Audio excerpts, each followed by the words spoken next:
20 มกราคมถึง 21 ธันวาคม 2568มติคณะกรรมการบริหารวัดป่าแดงมหาวิหารครั้งที่ 4/2567 ได้เห็นชอบและอนุมัติให้ดำเนินโครงการใช้เงินบริจาคและเงินสะสมของวัดเพื่อพัฒนา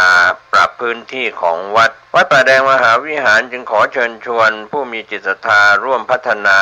เพื่อถวายเป็นพระราชกุศลถวายพระเจ้าสามฝั่งแกนและพระเทวีพระเจ้าติโลกราชพระเมืองแก้วและอดีตเจ้าอาวาสวัดป่าแดงมหาวิหารมีพระญาณคัมภีร์พระมหาสวามีโพธินันทะครูบาเจ้าศรีวิชัยพระอธิการอิ่นแก้วอรินทโรครูบาอ่องขอเชิญชวนผู้ใจบุญร่วมผู้มีจิตศรัทธามีเจตนาร่วมในข่าวครั้งนี้โอนเงินผ่านธนาคารกรุงไทยสาขาสุเทพชื่อบัญชีวัดป่าแดงมหาวิหารเลขที่บัญชี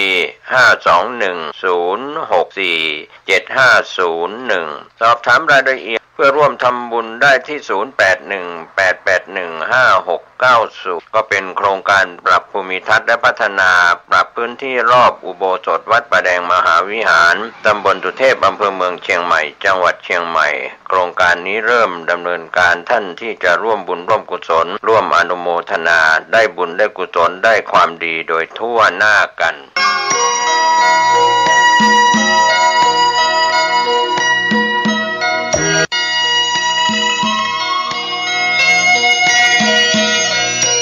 ข่าวสารเพื่อการประชาสัมพันธ์ขอเชิญชวนผู้ใจบุญใจกุศลร่วมสร้างศาลาการประเรียนวัดบ้านเราพระเจ้าตาเขียวอำเภอป่าซางจังหวัดลำพูนซึ่งได้ทำพิธีวางศิลาฤกษ์ศาลาการประเรียน18 กรกฎาคม 2567เป็นต้นมาในขณะนี้ก็เริ่มลงมือก่อสร้างศาลาการประเรียนท่านที่จะร่วมทำบุญผ่านบัญชีธนาคารออมสินชื่อบัญชีพัฒนาวัดบ้านเราเลขที่บัญชี0202901574 เลขที่บัญชี0202901574 หรือติดต่อสอบถามได้ที่พระครูภาวนาโสภิตไฝปัสนาผู้ช่วยศาสตราจารย์ด็อกเตอร์เจ้าวาดวัดบ้านเหล่าพระเจ้าตากเขียว0969525159ได้ทุกวันก็เป็นงานบุญงานกุศลคณะสงฆ์คณะศรัทธาพร้อมใจกันสร้างศาลาการประเรียนวัดบ้านเราพระเจ้าตาเขียวอำเภอป่าซางจังหวัดลำพูนได้อนุโมทนาบุญร่วมกันมีความสุขในเทศกาลเข้าพรรษาออกพรรษาโดยทั่วหน้ากัน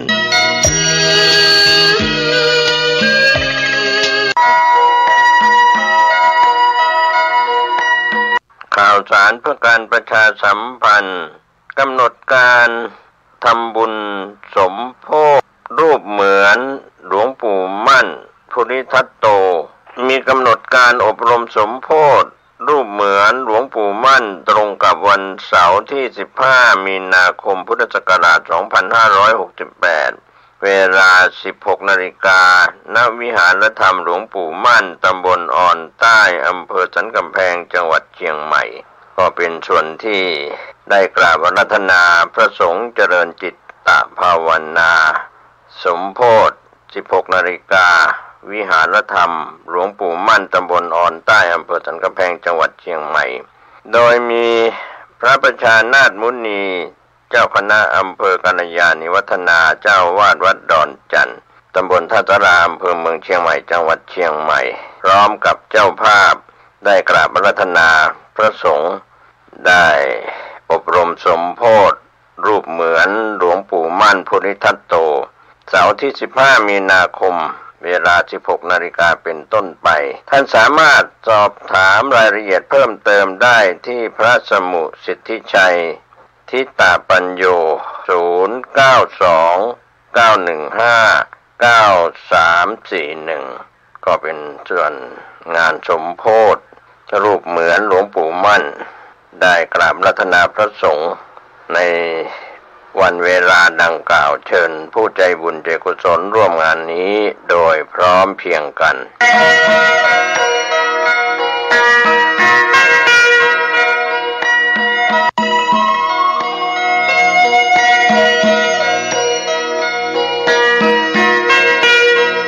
ข่าวสารเพื่อการประชาสัมพันธ์ขอเชิญชวนผู้ใจบุญใจกุศลร่วมทำบุญวันมรณภาพ32ปีพระครูวิมลวรเวทหลวงพ่อบุญมีชยวุฒโธมรณภาพวันอาทิตย์ที่7มีนาคมพุทธศักราช2536อายุครบ119ปีกำหนดการทำบุญศุกร์ที่7มีนาคมเวลา 9:30 นาทีอาราธนาพระสงฆ์สวดพระพุทธมนต์หลังจากนั้นก็มอบทุนการศึกษาท่านสามารถติดต่อสอบถามร่วมทำบุญตั้งโรงทานได้ที่พระมหาเกษมเขมาภินันโทเจ้าวาดวัดท่าสตอยตำบลวัดเกตอำเภอเมืองเชียงใหม่จังหวัดเชียงใหม่ติดต่อสอบถามร่วมทำบุญตั้งโรงทานที่พระอาจารย์พระมหาเกษมเขมาภินันโท0612281870หรือที่หมายเลข0810249817สามารถติดต่อเพิ่มเติมได้ที่พระแดงปัญญาทโรวัดท่าสตอย0635203841ก็เป็นงานบุญงานกุศลจากการทำบุญในคราวครั้งนี้นักศิลป์นักบุญคณะศิษยานุศิษย์คณะศรัทธาและผู้มีความเคารพนับถือในตัวหลวงพ่อพระครูวิมลวรเวทร่วมงานบุญงานกุศลได้บุญได้ความดีโดยทั่วหน้ากัน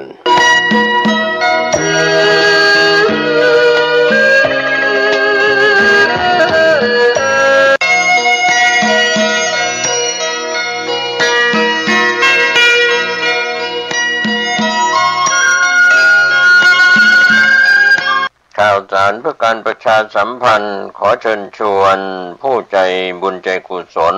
ร่วมเป็นเจ้าภาพจัดทำคู่มือสืบสารพิธีกรรมของเยาวชนล้านนา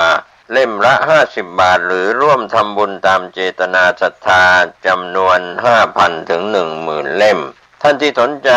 จะเป็นเจ้าภาพจะทำคู่มือสืบสารพิธีกรรมของเยาวชนล้านนา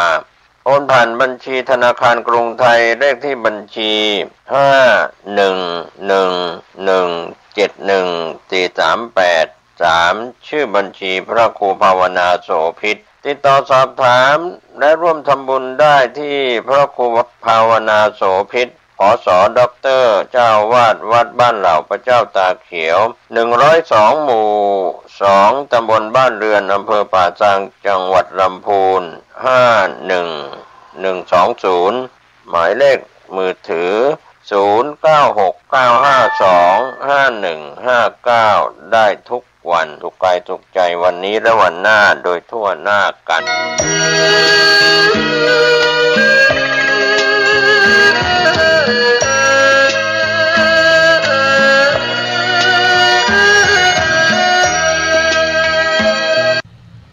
สวัสดีครับท่านผู้ฟังที่เคารพในส่วนของการนำธรรมสาระต่างๆเสนอต่อท่านผู้ฟังก็เป็นการแบ่งปันความคิดดีๆครับก็ในช่วงนี้อากาศเปลี่ยนแปลงจากร้อนก็มีฝนตกลงมาบ้างทำให้การเปลี่ยนแปลงของอากาศนั้นชุ่มเย็นไปบ้างในบางช่วงบางโอกาสนะครับท่านผู้ฟังก็เป็นส่วนที่เราได้รับรู้รับทราบกันถึงธรรมชาติที่เปลี่ยนแปลงในช่วงนี้อย่างไรก็ตามการติดตามการพยากรณ์อากาศนั้นก็เป็นธรรมชาติที่เราจะได้ศึกษาได้เรียนรู้ในเรื่องของดินฟ้าอากาศกันเป็นธรรมดาก็เรื่องของธรรมชาตินั้นบางปีก็ร้อนอบอ้าวนะครับบางปีก็ร้อนไม่นานในช่วงของแต่ละห่วงเวลาที่ มีอากาศในช่วงฤดูร้อนถือว่าเป็นการก้าวย่างสู่ฤดูร้อนเข้ามานะครับเดือนมีนาคมเมษายนพฤษภาคมแล้วก็มิถุนายนอย่างไรก็ตามอากาศที่ร้อนอบอ้าวนั้นก็ทำให้เราอาจจะมีความว้าวุ่นในส่วนของอากาศที่ร้อนอบอ้าวแต่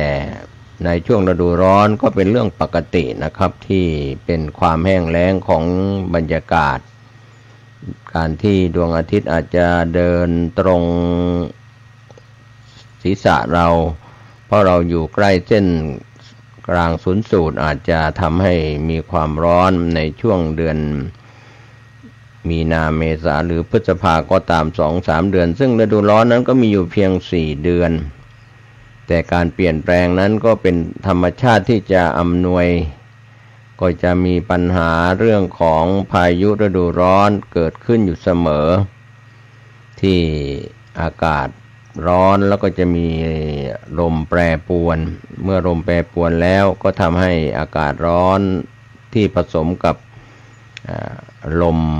กระทบกระทั่งกันก็ทำให้มีพายุฤดูร้อนเป็นพายุหมุนทำให้เกิดเมื่อหมุนแล้วหมุนไปในทางช่องใดก็ทำให้บ้านเรือนหรือต้นไม้อาคารที่ไม่แข็งแรงหรือในส่วนของสิ่งปลูกสร้างที่ไม่แข็งแรงก็จะทำให้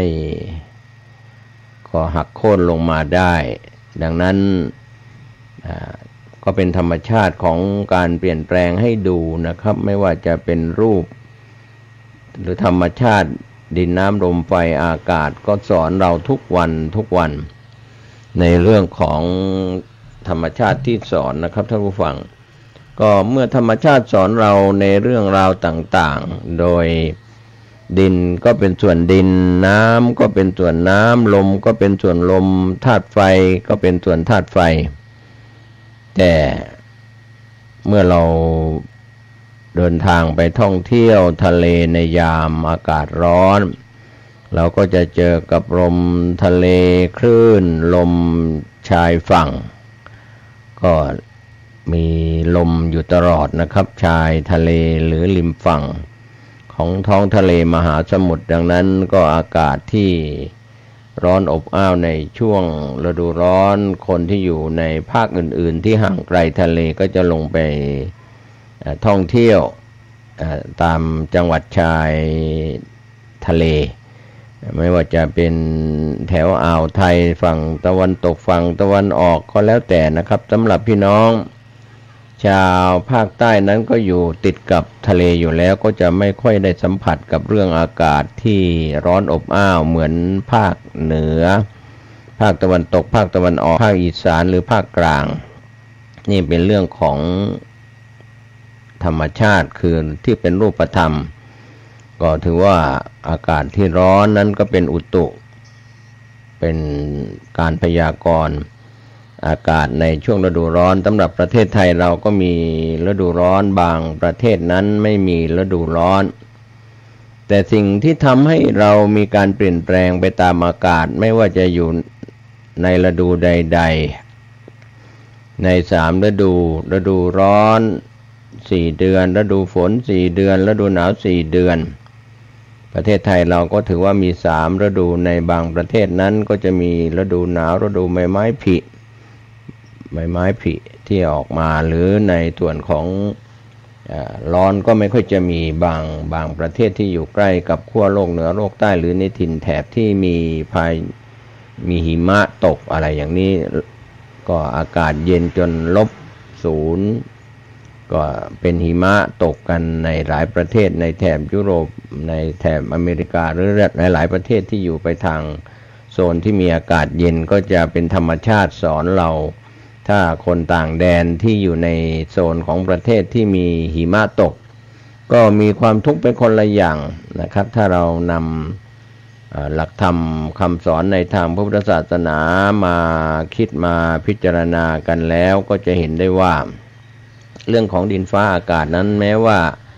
จะเป็นธรรมชาติ สอนพวกเราแต่เราก็คงจะ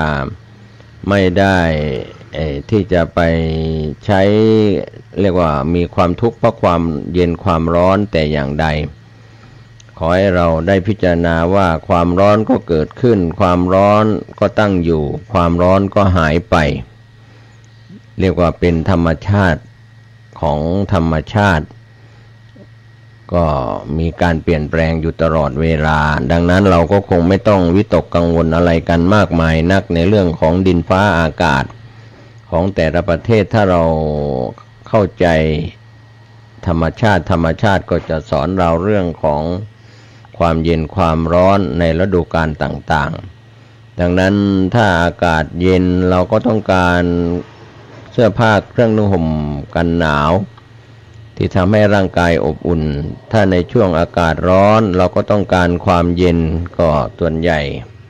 ในช่วงฤดูร้อนเราแต่ละบ้านในปัจจุบันใช้เป็นคอนกรีตเสริมเหล็กหรือก่ออิฐถือปูนนั้นก็จะการถ่ายเทของอากาศ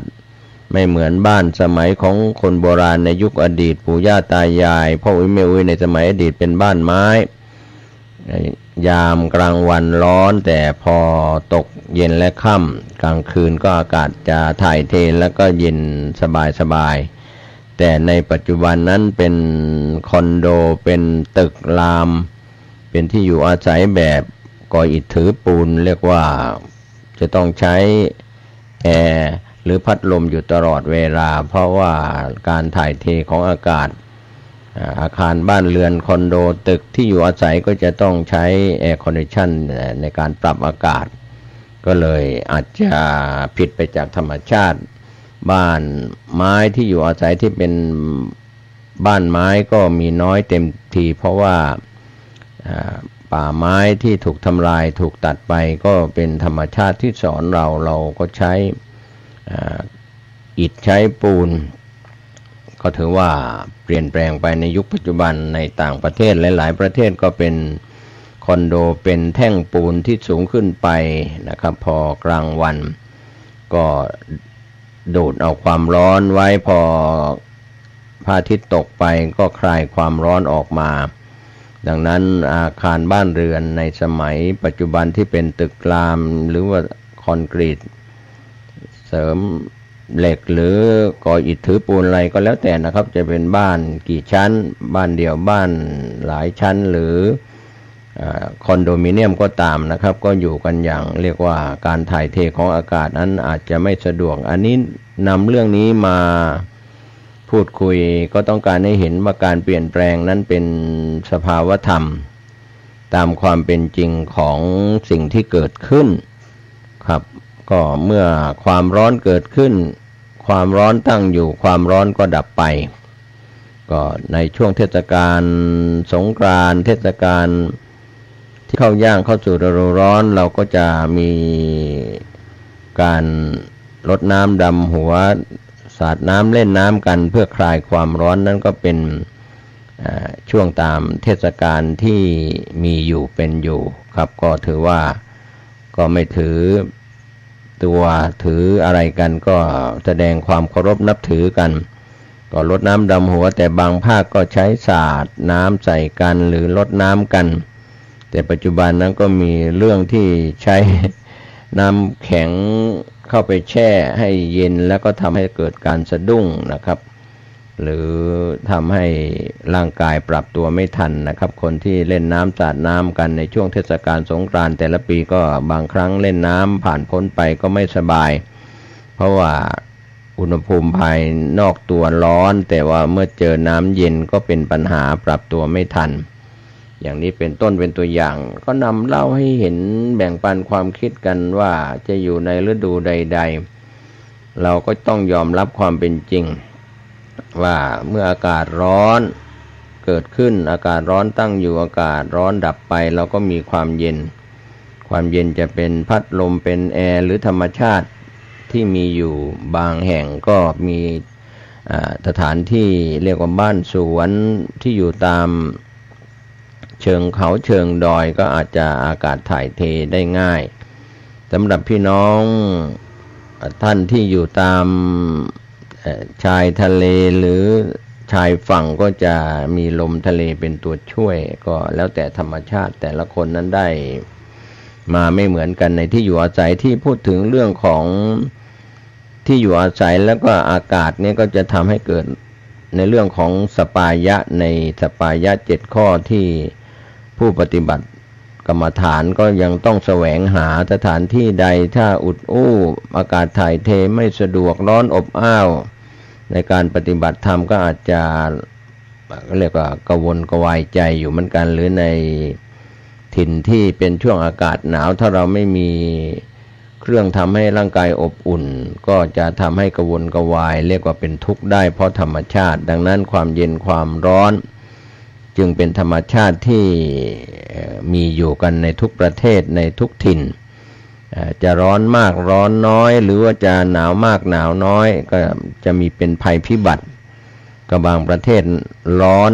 จัดก็ตายเหมือนกันเสียชีวิตเจ็บป่วยเหมือนกันหนาวจัดก็ตายเหมือนกันเจ็บป่วยเหมือนกันก็บางประเทศก็ฝนตกชุกหนาแน่นในหลายภูมิภาคอย่างเช่นของประเทศไทยถ้าเราเคยไปอยู่ทางภาคใต้ก็จะเห็นได้ว่าฝนจะตกมากกว่าในรอบ1 ปี12 เดือนนะครับเพราะว่าอยู่ใกล้ทะเลก็จะมีฤดูฝนแทบจะไม่มีคำว่าฤดูร้อนก็อาจจะมีน้อยมากแต่อาคารโรงแรมที่อยู่ก็จะเป็นคอนโดเป็นตึกเป็นก่ออิฐถือปูนก็จะร้อนโดยธรรมชาติของสิ่งที่ปิดกั้นก็เมื่อผนังเหล่านั้นเป็นปูนเป็นสิ่งที่เป็นผนังที่ไม่ได้ระบายถ่ายเทแบบบ้านไม้หรือว่าเรือนไม้ที่อยู่แบบธรรมชาติสมัยก่อนนั้นก็ไม่ค่อยจะเป็นตึกรามบ้านช่องจะมีน้อยเดี๋ยวนี้ตึกรามบ้านช่องมีมากกว่าบ้านไม้เรือนไม้ที่อยู่อาศัยที่แบบกระท่อมกลางนาหรือปลายชายดอยชายเขาอะไรต่างๆก็ถือว่ามันก็เปลี่ยนแปลงไปตามกาลเวลาซึ่งธรรมชาติถูกมนุษย์เราน้ำมือของมนุษย์เราตัดไม้ทำลายป่าเมื่อตัดไม้ทำลายป่าแล้วก็สูญการปลูกป่าทดแทนธรรมชาติก็จะปรับตัวในระบบนิเวศอยู่แล้วนะครับท่านผู้ฟังเรื่องของธรรมชาติอากาศที่ร้อนที่เย็นที่หนาวนั้นก็อาจจะไม่หนาวจนเกินไปไม่ร้อนจนเกินไปแต่ความสมดุลในระบบนิเวศวิทยานั้นก็มีส่วนทำให้เราสุขกายสุขใจก็ได้ทุกข์กายทุกข์ใจก็ได้ถ้าเราเรียกว่าในช่วงหน้าหนาวเราขาดแคลนเสื้อผ้าเครื่องห่มกันหนาวเราก็ลำบากคนทุกข์ยากลำบากไม่ว่าจะคนพื้นราบหรือคนดอยยามร้อนก็เช่นเดียวกันบางบ้านก็ไม่มีแอร์คอนดิชันไม่ได้ติดตั้งแอร์ค่าใช้จ่ายแอร์แต่ละห้องแต่ละพื้นที่ใช้ยูนิตมากน้อยก็ราคาคุยกันหรือติดตั้งกันก็คุยกันเป็นพันเป็นหมื่นหลายหมื่นก็แล้วแต่แล้วก็ยังมีค่ากระแสไฟฟ้าตามมาแต่ถึงแม้ว่าเราจะใช้สิ่งที่ไม่ใช่ธรรมชาติมาแก้ไขเรียกว่าร้อนเอาแอร์มาแก้เอาพัดลมมาแก้แต่นั่นก็เป็นเรื่องที่แก้ทำให้ผู้อยู่อาศัยหรือผู้ที่อยู่ในห้องในพื้นที่ต่างๆในบ้านในอาคารบ้านเรือนเหล่านั้นไม่กระวนกระวายมากนักนะครับบางทีร้อนจัดก็อย่างช่วงฤดูร้อนที่เป็นลมหรือว่าอากาศร้อนเป็นนั่นทำให้ไม่สบายได้อย่างอากาศร้อนช่วงเดือนมีนาเมษาร้อนจัดก็ทางกระทรวงสาธารณสุขก็จะออกมาเตือนเรื่องของอากาศที่ร้อนแล้วก็ปรับตัวไม่ทันก็ทำให้เป็นลมสโตรกหรือเป็นอะไรต่างๆก็แล้วแต่ที่มากับความร้อนโรคภัยไข้เจ็บที่มากับความเย็นหืดหอบหรือโรคภัยใดๆก็แล้วแต่เราจะเห็นได้ว่าช่วงอากาศที่ร้อนนี่อาหารที่เป็นประเภทกะทิหรือของที่ทำจากกะทิก็จะบูดง่ายเสียง่ายก็จะเป็นโรคอุจจาระร่วงหรือทำให้ท้องเสียก็ปัจจุบันเราก็หวังพึ่งตู้เย็นที่แช่เพื่อป้องกันแต่บางครั้งตู้เย็นก็ไม่ใช่จะทำให้ไม่มีปัญหาตามมาก็ต้องเอาออกมาอุ่นแก๊สอุ่นไมโครเวฟกันครับก็แล้วแต่ก็ทำให้สุก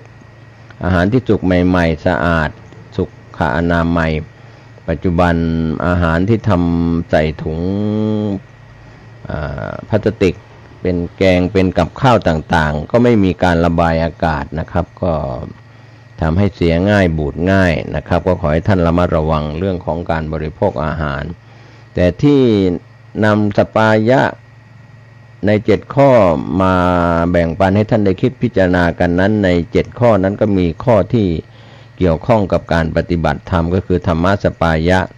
เราสะดวกที่ไหนสบายที่ไหนเราก็ไปไหว้พระทำบุญที่วัดหรือไปไหว้พระสวดมนต์ทำวัดเช้าวัดเย็นนั่งสมาธิก็ปัจจุบันวัดวารามต่างๆก็จะเป็นธรรม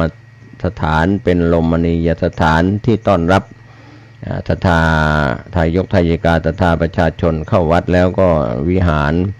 แม้จะไม่อุดอู้แต่ว่าเน้นด้านความสะอาดจะติดแอร์หรือไม่ได้ติดแอร์มีพัดลมระบายอากาศก็พี่น้องชาวพุทธที่ไปวัดก็ไ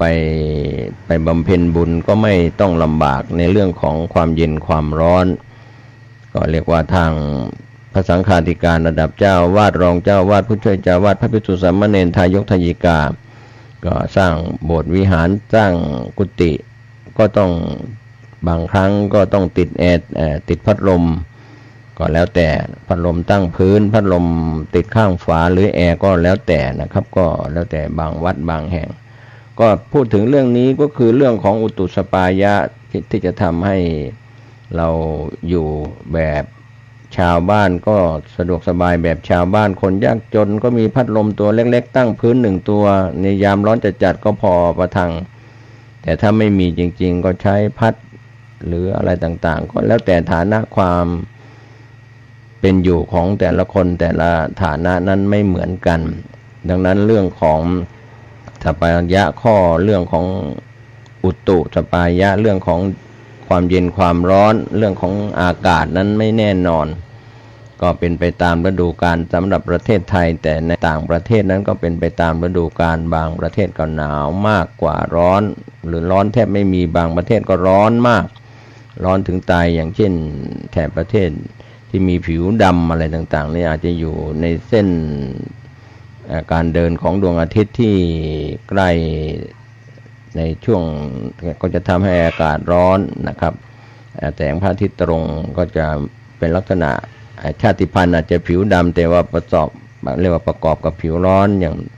คนไทยก็ดีที่อยู่ในโซนที่พระอาทิตย์เดินตรงก็จะทำให้อากาศร้อนในช่วงเดือนมีนาเมษาพฤษภาก็แล้วแต่โซนพม่าอินเดียลงไปตามเส้นทางเดินของพระอาทิตย์ขึ้นแล้วก็เช้าขึ้นสายบ่ายเย็นนะครับคล้อยถ้าเส้นทางเดินห่างเส้นทางเดินของพระอาทิตย์ก็อาจจะร้อนน้อยหน่อยก็อันนี้ก็เป็นเรื่องของความเย็นความร้อนตามธรรมชาติประเทศที่เป็นประเทศหนาวมีหิมะตกก็จะเย็นมากกว่าร้อนอะไรอย่างนี้เป็นต้นก็เป็นเรื่องที่เมื่อเย็นมีหิมะตกก็ต้องใช้ความร้อนเข้ามาแก้ในการทำเครื่องปรับความร้อนแก้อากาศเย็นก็เป็นเรื่องที่ให้เห็นว่าเรามีความสุขได้จากความร้อนเรามีความทุกข์ได้จากความร้อนเรามีความทุกข์ได้เพราะความเย็นมีความสุขได้เพราะความเย็นในการปรับ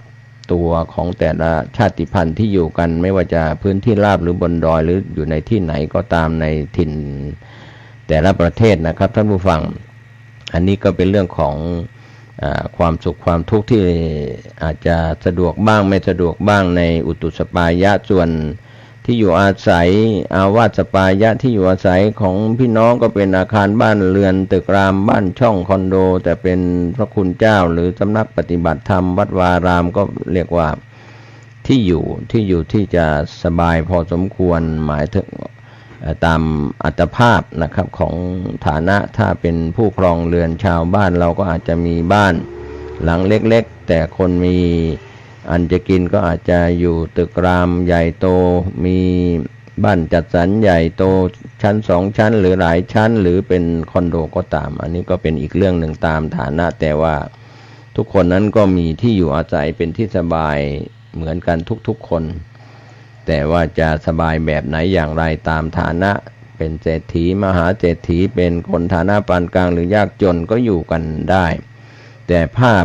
ของคนจนในประเทศไทยหรือว่าคนขอทานในประเทศไทยก็ไม่ค่อยจะให้เห็นได้ก็มีอยู่บ้างนะครับคนยากคนจนอย่างคนชราก็มีบ้านสงเคราะห์คนชราในแต่ละภาคดูแลอย่างประเทศอินเดียเนปาลถ้าเราไปเห็นแล้วก็ยังมีวรรณะที่แตกต่างกันเรื่องของการที่อยู่อาศัยนอนกับดินเป็นบ้านดินเป็นแล้วแต่ฐานะยากจนคนมีอันจะกินก็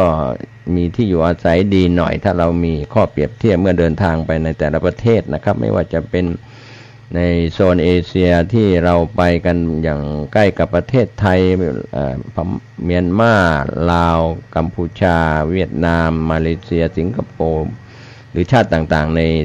โซนในประเทศในแถบเอเชียหรือยุโรปอเมริกาหรือในประเทศใดก็ตามทั่วโลกก็ยังได้สัมผัสเรื่องของที่อยู่อาศัยของแต่ละชาติพันธุ์นะครับก็เป็นสิ่งที่สอนพวกเราในเรื่องของการเปลี่ยนแปลงเขาต้องอยู่ได้กับธรรมชาติที่เปลี่ยนแปลงดังนั้นที่อยู่อาศัยจะอยู่บนดอยบนในป่าในที่ใดๆอยู่บนตึกก็อยู่ได้อยู่ในที่ไหนก็อยู่ได้แต่จะอยู่อย่างไรปรับสภาพให้อยู่ได้กับอาวาสปายะส่วนสิ่งที่ผู้ปฏิบัติธรรมพระโยคีจะได้เข้าใจก็เรื่องของอาหารการบริโภคอาหารสปายะอาหารก็ไม่เหมือนกันอาหารสำหรับคนจนคนมีฐานะปานกลางหรือคนร่ำรวยก็ปัจจุบันนั้นอาหารเครื่องดื่มมีทั้งภัตตาคารมีทั้งโรงแรมมีทั้งอาหารที่เรียกว่าบริโภคกันเกินความจำเป็นก็เลยทำให้เป็นโรคอ้วนคนยากจนก็เป็นโรคขาดอาหารบริโภคอาหารที่ไม่ครบ5 หมู่หรืออะไรต่างๆก็แล้วแต่ก็ทางกระทรวงสาธารณสุขของประเทศไทยก็พยายามดูแลประชากรในระดับต่างๆให้เท่าเทียมกันในส่วนของโรงพยาบาลก็ดีคลินิกหรือสถานพยาบาลรวมไปถึงการควบคุมดูแลในการโฆษณาในสื่อทางสิ่งพิมพ์วิทยุกระจายเสียงสื่อโทรทัศน์และก็สื่อที่ออกไปในช่องทางต่างๆทั้งที่ทำให้โฆษณาชวนเชื่อก็จะทำให้ทั้งอาหารและยาทั้งคุ้มครองผู้บริโภคด้วยอย่างไรก็ตามสิ่งเหล่านี้เราแก้ไขได้เราต้องเข้าใจในสภาพของความเป็นอยู่ดังนั้นเรื่องของอาหารเรื่องของอุตุเรื่องของคำพูดภาษาคำพูดนี่ก็เช่นเดียวกันบางครอบครัวใช้ความรุนแรง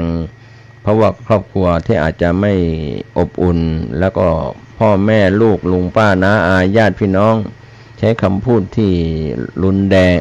รงหรือทะเลาะเบาะแว้งกันบ่อยครั้งบางครอบครัวก็อบอุ่นกันมีทุกข์สุขก็มีอะไรก็เล่าสู่กันฟังบางครอบครัวก็ต่างคนต่างอยู่เหมือนไม่มีพ่อเหมือนไม่มีแม่เหมือนไม่มีญาติเหมือนไม่มีพี่น้องอยู่กันนะครับสังคมที่อยู่บ้านชิดติดกันในปัจจุบันไม่ว่าจะเป็นส่วนกลางกรุงเทพมหานครหรือต่างจังหวัดในตัวเมืองหรือต่างอำเภอก็ตามอาจจะต่างคนต่างอยู่ก็ไม่ใช่ครอบครัวหรือว่าบ้านใกล้เรือนเคียงที่พึ่งพาอาศัยกันได้อยู่ใกล้ชิดติดกันก็ไม่รู้จักกันอะไรก็เป็นเรื่องหนึ่งดังนั้นคำพูดไม่ได้ปฏิสัมพันธ์กันไม่มีมนุษยสัมพันธ์ต่อกันก็อาจจะไม่รู้จักให้อภัยกันบางครั้งกระทบกระทั่งกันในเรื่องต่างๆด้วยคำพูดนะครับคำพูดจะทำให้คนที่ไม่คุ้นเคยกันแม้แต่สายโลหิตญาติสายโลหิตยังทะเลาะเบาะแว้งกันคนที่ไม่ใช่ญาติสายโลหิต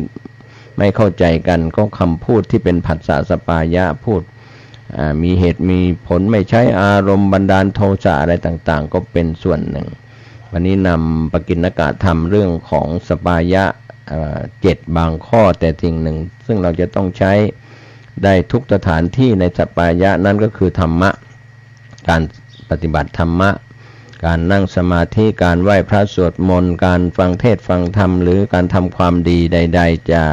ท่านที่นับถือศาสนาอื่นๆก็เป็นไปตามคำสอนในศาสนา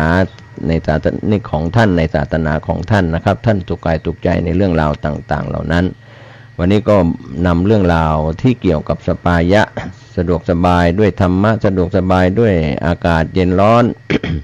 สะดวกสบายด้วยอาหารสะดวกสบายด้วยคำพูดแล้วก็สะดวกสบายด้วยที่อยู่อาศัยก็พูดก็ใน7อย่างก็คงนำมาแบ่งปันให้ท่านได้คิดและพิจารณาตามที่เราปรับตัวให้อยู่ได้ในสังคมไม่เคารพต่อกฎหมายหรือไม่มีศีลธรรมก็จะเป็นสังคมที่เดือดร้อนวุ่นวายนะครับผู้ต้องขังที่ศาลตัดสินจากผู้กระทำความผิดไปก็มีเรือนจำต่างๆไม่ว่าจะเป็นทันตสถานหญิงหรือเรือนจำต่างๆทั่วประเทศก็มีผู้กระทำผิดแล้วก็ถูกจองจำเมื่อได้รับโทษนั้นๆก็แบ่งปันให้ท่านได้คิดพิจารณากันก็ขอให้ท่านได้อย่าใช้อารมณ์เรื่องของอากาศร้อนอากาศเย็นเรื่องของอาหารก็ต้องดูแลสุขภาพกันหลายอย่างหลายทางนะครับก็ขอให้ท่านสุขกายสุขใจจากการแบ่งปันความคิดดีๆวันนี้ผมเกษตรเพชรธรรมนิตผู้ดำเนินรายการแบ่งปันขอให้ท่านได้ใช้นำธรรมะสปายะมาใช้ให้ก่อเกิดประโยชน์มากกว่าข้ออื่นๆอย่างไรก็ขอให้อยู่ในสังคมเราได้โดยสุขกายสุขใจโดยทั่วหน้ากันสวัสดีครับสุขญาติโยมท่านพุทธศาสนิกชนท่านผู้ฟังทั้งหลายทุกท่านทุกคน